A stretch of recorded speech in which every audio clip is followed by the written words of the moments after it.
আজ থেকে 100 বছর পর ক্যালেন্ডারের পাতায় যখন 2124 সাল, আমাদের প্রায় প্রত্যেকের দেহ তখন মাটির নিচে, অস্তিত্ব তখন রূহের জগতে। ইতিমধ্যে ফেলে যাওয়া আমাদের সেই সুন্দর বাড়িটা হয়তো পরবর্তী প্রজন্ম ভোগ করছে। পছন্দের কাপড়গুলো ব্যাকডেটেড হয়ে গেছে। শখের গাড়িটা হয়তো অন্য কেউ চালাচ্ছে, আর আমায় খুব কম জনের স্মরণে রেখেছে হয়তো হয়তো কেউ ভাবেও না।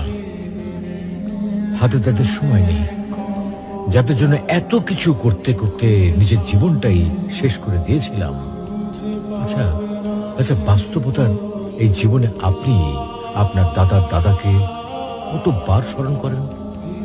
আপনার দাদির কথা আপনি কখনো কি আপনার মনে পড়ে? পৃথিবীর বুকে আজকে এই বেঁচে থাকা, এত হইচই, এত মায়া কান্না এভাবেই চলছে। গত হওয়া অসংখ্য প্রজন্মকে টপকে আমরা এই জীবন লাভ করেছি।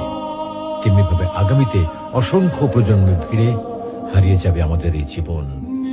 কিন্তু খুব কম লোকই সময় পায় ফেলে যাওয়া জীবনটা একটু ফিরে দেখার।